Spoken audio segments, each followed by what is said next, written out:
In order to create online courses, you might need to do tons of screen recordings. These recordings, especially when recording in high quality, can turn out to be very large in size. Just to give you an idea, here is a file that I used for one of these videos on the channel. It's around 8 minutes long and 1.5 gigabytes. Imagine a 60-minute or a 90-minute long recording.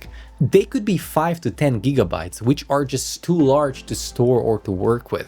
The good news is that you don't have to compromise the recording's quality in order to lower the size. That's because you can compress it afterwards without losing quality.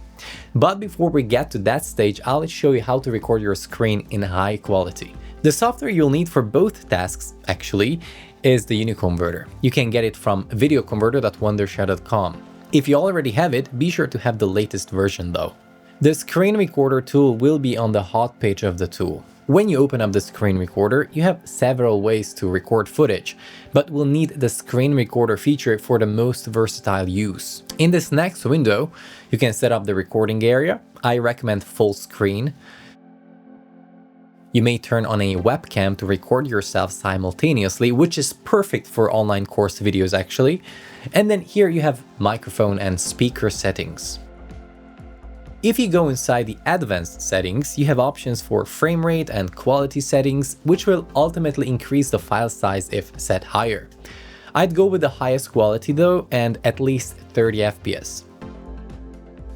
Then start the recording. Now while recording, alternatively, you have drawing tools up here that you can use to explain stuff, for example. So now the next step is all up to you. You obviously have to record your entire course or parts of it. You'll have false takes and retakes, so it might turn into a very long 90-minute recording even with a large file size. Now when you're done and stopped the recording, you'll see it show up here in the screen recorder app. The next step is obviously shrinking it. In other words, compressing it to a more manageable file size. If you click on this drop-down menu here, you can access the compressor instantly. Your file will be imported in the compressor tool, where the next step is choosing the compression settings. Click here on the settings button. And then you have two ways to go about this: the basic compression mode and the AI compression mode. In basic compression mode, the compression percentage is more or less linear with the output file size. The file will barely lose quality, but the file size will drop significantly.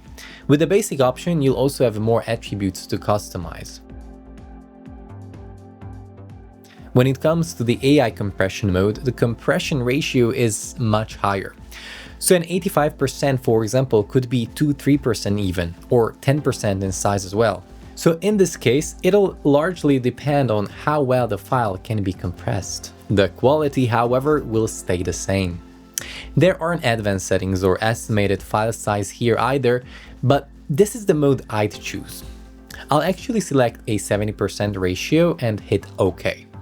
Then finally, an output folder. And then I click on Compress All. By the time the compressor finishes the process, I'll have my screen recording in the original high quality, but with a much smaller file size. Let's compare the two.